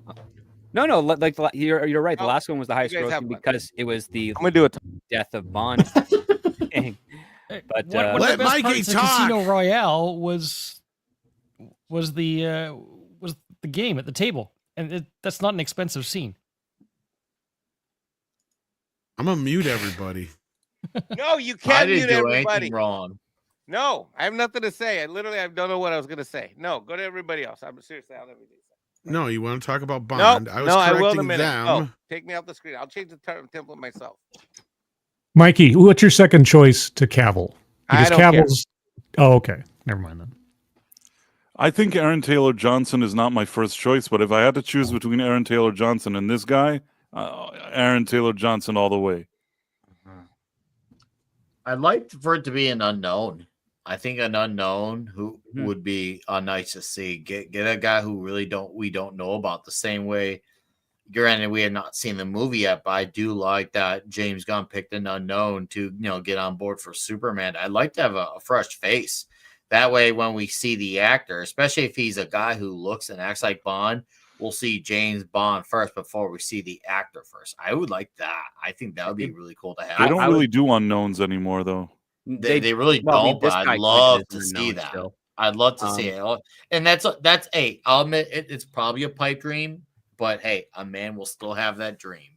You know who it should have been? Do you guys know Theo James from The Gentleman on Netflix and everything? Oh, yeah. Shit, yeah, I was just watching that. He would have made he's an excellent choice for, and because he's not action hero stuff, but he's also like thin enough that he could get away with being sort of an everyman kind of thing. Mm-hmm. He could do a really good job. He'd be a great choice. Well, why not him?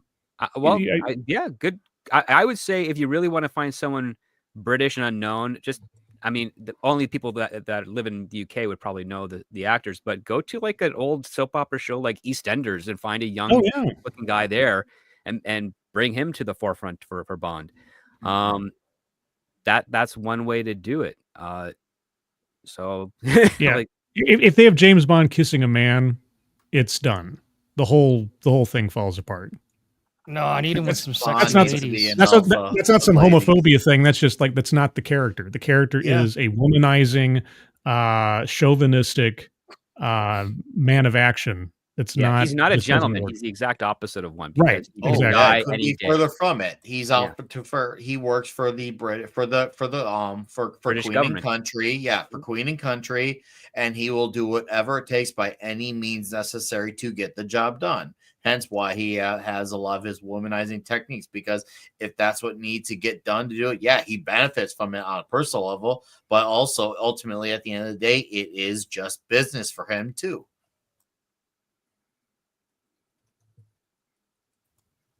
And then they stopped, all of them. All right, Mikey, talk about Bond. Everybody else, shut the fuck up. No, don't tell everybody shut the fuck up. That's not the point of the show. Day. I love Bond.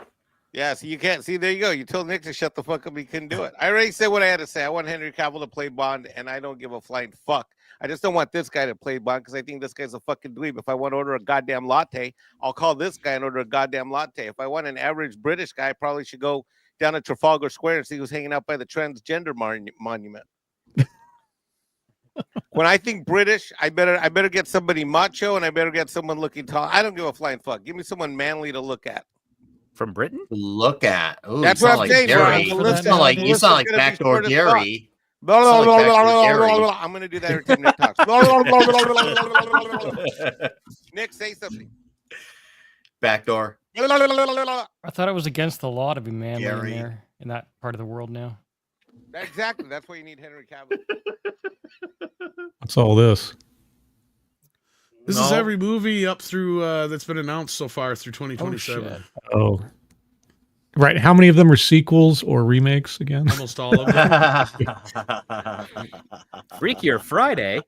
Freakier Friday. Oh my god. Den of Thieves too. Yeah, So Street Fighter. What? Oh, that's gotta be animated or something. It's probably there it is, Captain Falcon. Well, you know what? I will be taking my two daughters and one of our nieces out for Dogman, and they are all three of them are pumped about it. Dogman? Dogman, dude, it's The a fuck very is popular Dave. Dogman? It's a popular Dave Pilkey comic. The same guy created Captain Underpants. It's probably it sells millions of copies in America alone, dude. Outside of what's it called, manga? Dogman and Diary of a Wimpy Kid are very popular. I guess you could say, not that I would call them American comics, but they're the closest thing to it. Yeah, the Dogman's a huge deal, man. That is going to be a big deal, and my kids are really looking forward to Dogman. They can't wait. We got all the books. We got a Dogman flag in the room. So that movie's gonna be diabolical. Clayface comes out on 9/11. Oh, great. Oh, Rebooting Naked Gun. yeah, that's got Liam Neeson in it. Okay. Oh, Clayface? No, the Naked Gun. Oh, the Naked Gun. Yeah. Liam Neeson was Clayface. That would be Clayface is what is that? November 9th or no? That's September 11th because you guys September 11th. Yeah, like I said, 9/11.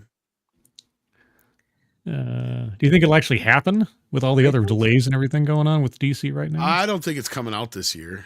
No. Clayface? No, it's 2026. Oh yeah, it is 2025. Yeah, never mind. Yeah. Oh, it's 2026. Pardon me. Yeah, They do have 26 and 27 yeah. on here. Stuff that's been announced anyway. Yeah. Okay. All right. I don't think anyone can read. We're getting another Cat in the fucking Hat. Oh, there's a didn't learn 28 their years lesson the later first sequel. time? Wait, Yeah, they already have. Oh wow, they already have a 28 years later sequel. Is there any way you Yeah. can It make is that 28 bigger? months later, so That's as big as I can Okay. make it, other than zooming in like this. Well, I'm Okay. thinking, but maybe now we can read it because I don't think I'm looking at it on my regular computer, not on this StreamYard. Did the Batman get moved to 2027 as well on top of this? Saw 11. Don't even Saw get me started 11? on that. No. Yes. Oh god. I don't think the Batman Part 2 is going to happen, as I said 2 years ago.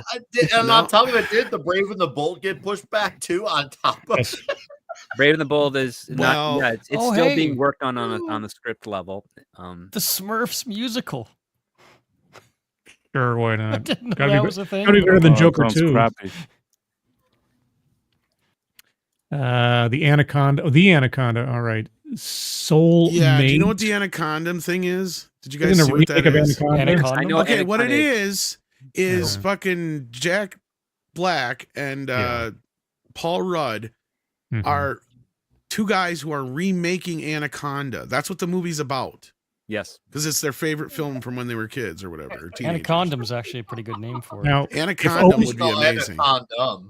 if they use the exact same quality CGI from the original in their movie, that would be perfect. If they it was really wanna make- sweeted, maybe. That's a good Be Kind Rewind reference. But no, yeah, the story about these two guys who love Anaconda so much, they do a remake. They try to remake it on their own, and something happens. They actually go into the jungle and Anaconda attacks them. They It's- probably it's- actually get killed It's by kind an of like a anaconda. practical remake as opposed to a Hollywood. That's like an amateur film. I hope John Voight shows up in like J-Lo and everything. You know, just whoops, we're just happen to be here. I mean, listen. We're starved for comedies that are hitting the screens, big screens. So That Okay. is the last thing I would odds- think of for a comedy, though. Odds on Soulmate being an AI Of course it will stalker be. dating movie or whatever. Something along Like a those horror lines. movie or a romantic comedy? Which one do you think? Soulmate. Both. I'd Horror. prefer a horror movie. Yeah, you think? Okay. Horror It's movie? January. Yeah, first on 2026 major release, Soulmate. They already know it's gonna suck. That's why. Well, I know. I'm just wondering, is it a romantic comedy or horror movie? Well, usually horror films put the number in there, a numerical or some sort of punny thing. Like what romantic comedy has an altered title that isn't direct? Like this one sounds like it's going to be a horror film because, and then you're going to have other people being like, well, what happened to Soulmates 1 through 7? Well, there was Megan with 3 in the middle, so I guess it Yeah, probably. and then there was Fan Four Stick, so Fan Forsting, that was a horror movie. that I'm is a not horror finding movie. much in IMDb, but it says sci-fi thriller. Okay, so not a Yeah. romantic So comedy. that's essentially sci-fi horror. Yeah, okay. Stalker AI. Freaky Friday, they're calling it. Oh, what a cringy title. Yeah. Freaky Yeah. Well, on the you guys can send me PayPal, by the way, and Willie Woodward did and said wanted to say hi to the panel and chat. Greetings from New Zealand. Tried to send a super chat, but my phone was acting weird. Happy belated New Year. Well, happy New Year to you, Wooly, and thanks for being here. Oh, We got really Shinatsky. quickly for Willie, I just so I can help out because I've noticed this issue when I want to send super chats to anyone on my phone. Sometimes when it does that, it won't let me send it. I just usually just restart it, and then when I turn it back on, and then all of a sudden it sends a super chat like no big deal. So just letting you know, that's usually what works for me as far as my experience. So hopefully that can assist you. But carry on, Tom. I get a lot more of it if you send it through PayPal anyway, because true. YouTube takes their 30-some%. Their share. Shinatsky sends in $1.99, says it's absurd that they don't want a Bond F to be a Bond F. Does he mean female? I guess. What? A Bond film to be a Bond film. That's what he means. Okay. Okay. Oh boy. It's like deciphering hieroglyphics or something. This is what happens when you get a kid or a grandkid who completely does not care about the franchise really and just is trying to cash in or put their own fucking stamp on it. Yeah. It happens every fucking time. Not a steward of the franchise at all. It's just another opportunity to give a message. Yeah. I mean, look at, like we just joked about New Cat in the Hat. Look, here's a great example of that. Dr. Seuss has been spinning in his grave for years, and guess who's been making him spin? His own fucking wife. Because he was somebody who never wanted to make money off of like merchandising any of his characters. The moment he died, she didn't even wait for the corpse to be cold before she made an announcement that she was shopping around the rights for the Cat in the Hat and the Grinch movies. And she had this long list of stipulations and all this other shit. So yeah, once somebody dies in these cases, it's very rare that you get some family member who actually does give a shit about these things. The hardest music to deal with as a music YouTuber is usually the people who are dead. Oh yeah, that's a great example. Like CC, yeah, the moment somebody dies, what happens? It becomes impossible to work with their music anymore. Yeah, the hardest artists are the dead ones. The only on how the estate is allocated. If it allocates to like the children or it's allocated to the spouse, those are two different points of view with regards to how they'll handle it. I mean, take a look at Christopher Tolkien with J.R.R. Tolkien, right? He inherited the estate and he protected it. And now his own son, who after he passed away, doesn't care anymore. Yeah. Because you have two generations that live. Well, you have one major generation, a generation now that kind of lived a life of opulence, and wants to maintain that. And the same thing happens to people who are now in control of other franchises that either their families began or that their families purchased after in a type of estate auction or what have you, and now they're the stewards of it. They care about it in as much as how much money can it make for them at this point in time. Mm-hmm. And to be fair, when you own that property, that is your right to do it. I'll put an asterisk here because Sharon Osbourne, like Ozzy's not dead yet, but he's married to Sharon Osbourne. Yeah, she's a nightmare. Yeah. So she owns and controls everything. She didn't even wait for him to die. Yeah. Well, no, she's the only reason Ozzy Osbourne's still alive, and that's why she's the one. Yeah. I think Ozzy died about 20 years ago. His body just hasn't told him yet. Sharon! Ozzy's one of those guys who could sing better than he can speak because he knows what he's going to say when he sings. That's where he has lyrics. He has lyrics for songs, but not for Eddie Vedder.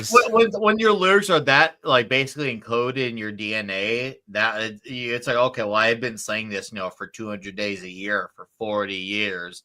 Okay, this should be easy. But if he has to have actual conversation with his deranged wife Sharon, yeah, I can imagine the one. Unless it's all just an act, so he doesn't have to deal with her. Oh boy, it's actually a good theory. I was thinking that once. ActionCom says, "Remember when they thought Daniel Craig was wrong for Bond? And did you see the articles about Denzel Washington being Bond? Yeah, I was gonna say some people still don't think he was a very good Bond. I don't know, Mikey. I think. Go ahead. I was going to say no. I don't think Daniel Craig was a great choice for Bond in the long run. He got the role because of Layer Cake. So that's basically it. Layer Cake was pretty good. Yeah.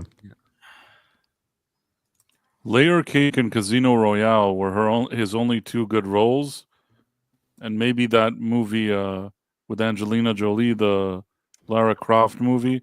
That's probably the only three times that he was tolerable on screen. You lost me at Angelina Jolie. What's wrong with her? She's okay. I mean, What I'm are not you saying talking about? In her prime, she's She's smoking a hot. nut I don't like her today, but when Lara Croft, Oh yeah, the I mean, crazy to hot ratio definitely exists there, I guess. in Lara Croft, I don't think anybody had an issue with her then. I'm not saying like now Angelina Jolie, but anyway, I wasn't even talking about her, even though she was hot in that movie. I was saying that he was okay as a villain of sorts or something. Can't even remember what he did there, but I guess he didn't annoy me. Layer Cake, Casino Royale, that's it. Aside from that, everything he's done is annoying. I got to split, guys. I got to get my show ready for Take top care, of the hour. Scribe. Take Happy care. New Year, dude. You, man. Yeah, if anybody wants to watch a TEDx with me where it's going to tell us how Gen Z is going to fix the workplace, I don't know how that happens, but we're going to find out in about 15 minutes over on. Don't they have to work first? Well, that's my question. It's like why is Gen Z, who, and I apologies to anybody in the chat because I'm sure you're fine, that stereotypically speaking is one of the most entitled, lazy generations of the past whenever, is going to fix the workplace. And exactly how is the workplace broken? We'll find out from our TEDx speaker in about 15. So thanks for having me on, guys, and I will hopefully be back tomorrow morning for the morning show. Bye. Cool. Great hanging with you, Scribe. Have a nice see you guys. Take care. All right. All right, and ActionCom sends in 5 and says, "Remember when they thought, we got this one," and then Denzel Washington thing. Who the fuck? He's too old. Yeah, Even he if really, hiring. no disrespect, and I know he doesn't look old, but he's 69. He may not look it, but I guarantee if you ask him, he'll say his body most definitely feels it. And Bond does. He needs to have a lot more expressive physicality. He has chasings to do and stunts to do, and even Roger Moore conceded when he had done his last movie, which I love, A View to a Kill. He was 57 or 58. He felt like was already 10 years past the time of At least Roger Moore that was playful. Yeah, well, yeah, and that helped obviously. But if and it was one of those things where if you look at the Timothy Dalton movies that follow it, you immediately can notice, oh hey, look, James Bond can run again. Oh hey, look, Timothy Dalton is doing more of his own stunts again. It was getting more increasingly obvious. Now, don't get me wrong, I enjoyed the later Roger Moore movies. I say that as a fan, like. I notice him getting older, getting slower, and it's more and more obvious that he has stunt doubles doing stuff. Didn't take away from my enjoyment, but no, it definitely, the ship has sailed. For even if I want to concede that idea of Denzel Washington, but it's way past the time. And I think having him do Equalizer 3 was a lot more fitting for him because it was really quick kill type of shots, like Hitman style. Whereas Bond's not about being an ultra hitman.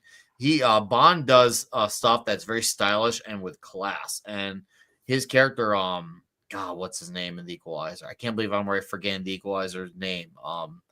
Someone help me. What's his character's name in The Equalizer trilogy? Regardless, that's quick, quick Denzel splattery. Washington. Well, Robert McCall. Thank you, Robert McCall. Robert McCall's kills are very quick, and he's a lot more low key, whereas Bond has to do this for the British government. So yeah, that one's a lot more capable within his realms. But I'll bet you he still is just like, yeah, I'm still feeling even from a more downstream kill type of role. So yeah, it's over for Denzel in that type of regard. But hey, still a great legacy, and I can't wait to talk Training Day next week. All right, Mikey, anything to say on this? Nope. Do a dance. You got to get ready to dance, by the way. For what? I put a goal out there. I am not dancing. What the fuck? I put a goal. You got to. I mean, after $20 Tuesday, there is $20 zero is fucking $20. chance I'm dancing. I think on you camera owe. right now. I think you owe Tom something here. I don't know, Tom. What the fuck are we talking about? I mean, after Tuesday, you totally owe him a dance at the very least. What the fuck are you talking? I am not fucking still. What goal? I got the chat open. I don't see any goals. Right there. See. Done, Tom. $20. Goal achieved. 1 orange super chat. Mikey will do it. Who said who approved this shit? Oh, for fuck's sake. All right, hold on. Let me go Just get do a it. little dance. Yes, I'm going to we're go gonna get a tequila shot and a sombrero. I'll be kids. Oh, Who did balls. it? He's Was getting it the Daryl? sombrero. Who did it? Daryl? Daryl Daryl Brewer, yep. Brewer, yeah. Wow. $20. I'm not going to tell Daryl. Hold on. Talk amongst yourselves as you are Yes. want to do. And make sure you keep interrupting each other while I'm gone. Blah, blah, blah, blah, blah. I'll be back. I know, right? Mikey's got a Just pre-drink. another red shirts in the house. He says Josh O'Connor can't be Bond. Only Wolverine in the mask can pull off BJ handles like that. Oh. Ooh. As I was saying, he's going to be queer Bond. You watch. Jason Webster says Jack Black will play the Anaconda. Yeah, right. And then we got Dearest who says odds the Opus movie is in Bloom Country. What's the Opus movie? What movie? Opus. Wait. Opus is an upcoming Mr. American Holland? horror film written by and directed by Mark Anthony Green, starring Ayo Adibri. It's about a pop star who returns decades after missing. It's the first I've heard about it. Bloom Country. What's the reference? I guess I'm completely missing this one, dearest. I'm sorry. All I got is Mr. Holland. And you're talking about a music movie? It's called Opus. It's a movie about I just said what it was about, but yeah, a musician who's been thought missing turns up after So it's a some sequel. black chick. I don't know what it is. Nothing to do with Mr. Holland's Opus. Okay. And it has very little on the IMDb. I started searching for the not sequels and prequels on IMDb from this list, and they all have like no images and very little information. It's almost as if the only movies of any like note I've never next year heard are sequels of- and prequels and. I'm sorry, I franchises. don't get the Opus and Bill. Okay. The common okay. Yeah, okay, barely know it. Sorry. Not really one of the things I know that well. Sorry, but I get you. All right, and then we got let's see here. Action Comms is 5/30/2025, The Life of Chuck Norris. Yeah, is that real? I wish. Yeah, that'd be cool. Who doesn't want to see a Chuck Norris movie? Is it starring Chuck Norris? That's the real question. Ooh. That would be amazing. If only his body was in shape for a follow-up to Invasion USA. I would like a follow. Yeah, once again, he'd have to be in his prime for that. But man, Invasion USA follow-up where there's no story. It's just about him being awesome and badass. I mean, it hits you so far heart to the right. He says, look at the list 5:30. I did. The Karate Kid comes out that day. Is that what you're referring to? Oh, The Life of Chuck? I don't think that has anything to do with Chuck Norris, though. This is a good idea. No, it has absolutely nothing to do with Chuck Norris. It's actually got, I think, looks like Loki's in it. Or somebody. It's based on a Stephen King novella. Oh, so the Wow. filmmakers got the rights to that for $1 then. Probably. 'Cause that- Life-affirming, genre-bending story based on Stephen King's novella about 3 chapters in the life of an ordinary man named Charles Krantz. That's what it's about. Story told in reverse, starting with the end. Oh, how impressive. No one's done that Okay. before. Yeah, it's a newer one. 2020 is when he wrote it. Okay, interesting. Beep Bop Boop says, I'd love a James Bond movie in the 60s like Sean Connery. Well, that's what I've been saying. They should just take it back to the 60s, but they won't do that. They're not smart enough to do that.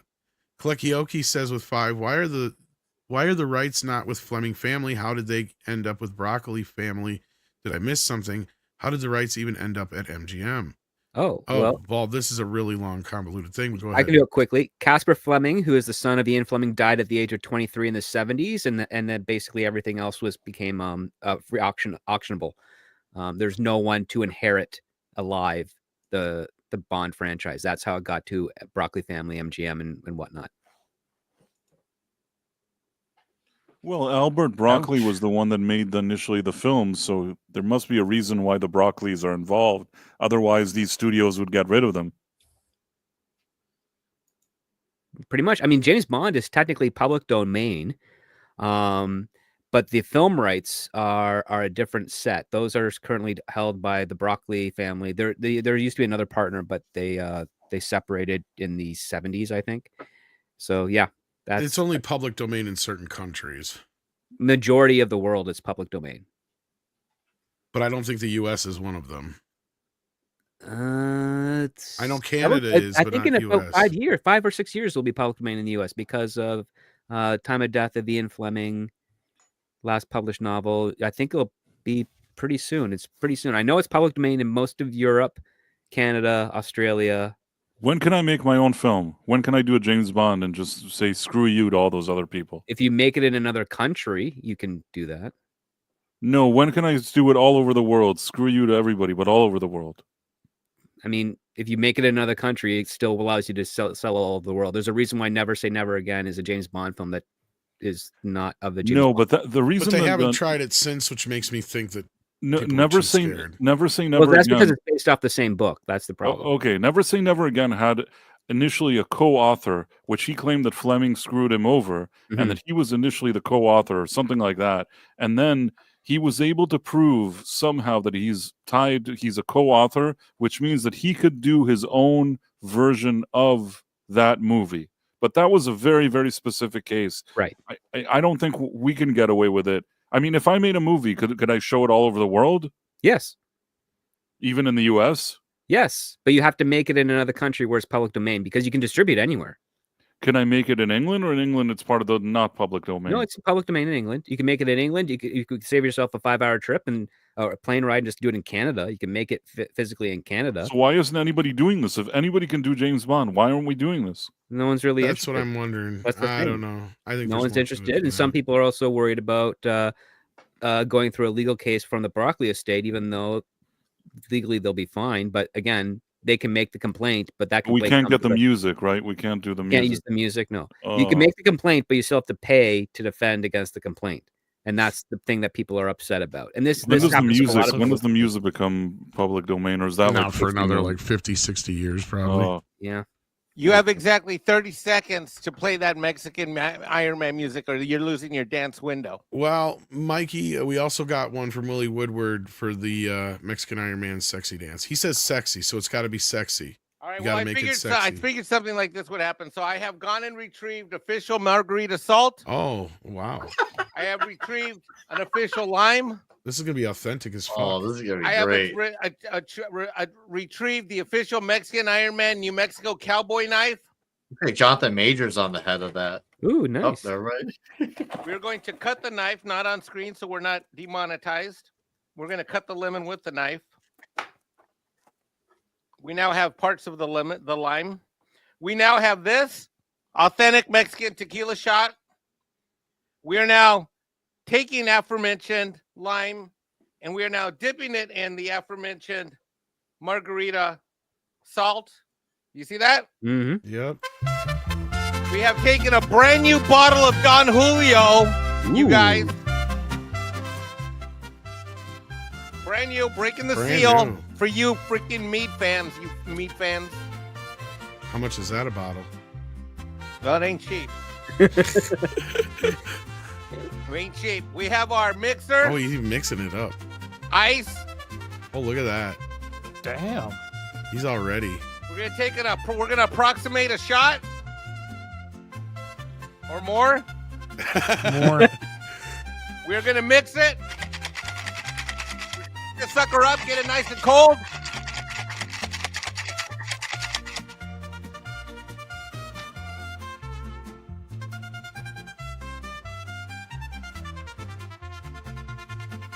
It's like a restaurant.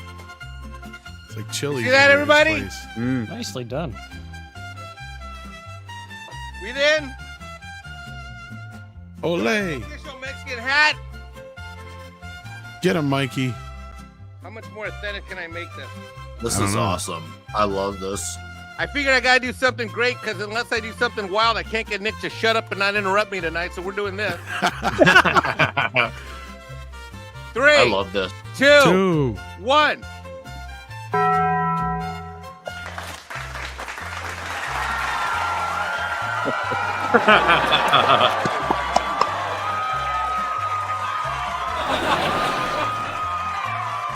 All right, there's your Mexican dance. That was That's beautiful. it. That's it. You want me to get naked? No.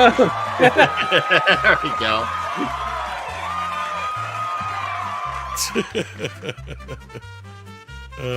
That was great. Thank you, Mikey. Woohoo! Mikey Yes. is the best YouTuber on this panel. Yes, All right. indeed. Yes, he is. I think Alf got He a goes hard all on. out for his fans. He goes out. See, That's you true. can't call him a Kevin Costner. No, he's not Kevin Costner. He's the real deal. Jake Tom's money. Wow. Tom's moneymaker. Uh, That's good. All right. Well, I think that we've kind of exhausted things here. Let's wrap this up. We got script. What do you got coming up? This Saturday, Scripts on Saturday season 2 debuts with a comedy called Assembly Required, which is like a Home Alone that takes place at an IKEA in Burbank. So it looks promising. And then on top of that, we'll have a brief year in review show Monday between Midnight's Edge in the morning and Toxic Femininity for an hour, where we'll have some of the co-hosts all together for the first time talking about the scripts that we read last year and what we're looking forward to with this year. So be on the lookout for that. Awesome. Price, what you got going on? Well, tonight there's Quantum Leap Revisited. Hopefully Script will be there. I know he's busy these days, but send him a link. And then at 11:45 p.m. there's The Night Owl. Awesome sauce. Nick. Hey, I'll be on TNT in an hour. Me and 70s Rock Fan had a great show for Lemmy on Sunday night called Remembering Lemmy. And it was fantastic. Had a lot of laughs about the greatness that was my father before me. And Clubby's Comic Shop tomorrow night. Yeah, I'm working on now that I got a taste of doing a big lengthier video. I've got a taste for more. But in case you didn't catch my first big length video at the top albums of 24, go watch that until I work on my another big video, and I'm gonna try and make sure it's equally Is as it long. huge? It's gonna be huge, man. I'm thinking like 30 minutes now on something else I'm doing. Comic related. This won't be comic related. I want next to do like an action movie type of thing as well. So now that I've like gotten a taste of doing those types of long format videos, now I want more to do them more. So it's funny how that happens. But yeah, thanks for having me. I got to see Mike do a dance. He You gave did? the crowd he gave God the, damn cr- it, the crowd Cat. quite a flash that the Flash couldn't give, so it was good. All right. CC, what you got coming up? I'm just grinding out hundreds of tracks for the channel. Work. All right. Sounds good. Story of my life. So check out CC Karaoke for all your karaoke needs. And Mikey, the busiest man on YouTube, what you got going on? I'm going to encourage Nick to work on his videos on Tuesdays and Thursday nights between 5 and 10 p.m. All right. I'm kidding. Come on, relax. Just laugh. Wow. No, I don't have anything coming up. You know me. I'm not gonna steal your channel again because I got. Yeah, sorry about that. But I thought you would show up and it would be a funny gag. I thought you'd wake up and find us, and then you never did. Well, it's because I asked everybody, nobody answered, so I was like, all right, everybody's got plans, so whatever, and I just said, fuck it, I'm going to take a nap, and literally 5 minutes after I laid down, you guys started talking in the chat, it looks like. So. We did have plans, and then Mikey kind of strong-armed us into it. I guilt tripped everybody that showed up. Well, Yeah. Script even sometimes did you it. got to do what you got to do. I did it Script through was on my the streets of phone. Toronto, right? Script. I was in downtown Toronto. I had to go find a corner to listen to you guys. And the phone was heating up so much because StreamYards takes a ton of resources on a mobile. Oh, yeah. But yep, I was happy to be able to. Yeah, they need to participate come up a with a little bit. mobile version of it. You didn't guilt trip me. I just saw you streaming and I was kind of puzzled, so I joined you. We got Tim Hayes, who's been a member for 38 months. Thanks for that, Tim. then we got Jason Webster who says, PSA, if you still suffer from Kurtzman's Star Trek Discovery, consult Script Doctor for effective treatment. Actually, there's rumors going around that he ain't going nowhere anytime soon. So the rumors keep bouncing back and forth on that Star Trek stuff. Yeah, we don't know what the deal is with Secret Hideout and their contract with and how their contract will remain with Skydance, if at all. So it's up in the air right now. Yeah, we're hearing a lot of back and forth on that. So, Hey, by the way, Tom, I bought your little comic sponsor book. Oh, you did? Cool. Oh yeah, It looks pretty good. Mike Barron and Richard Bonk looks great. Yeah, it looks great. I just bought it. Sweet. All right. Well, yeah, that's Chris Braulio is promoting that. So there you go from Bleeding Fool. So thank you so much, guys. And with that, we're gonna get on out of here. So take care of yourselves and each other, and we'll see you later.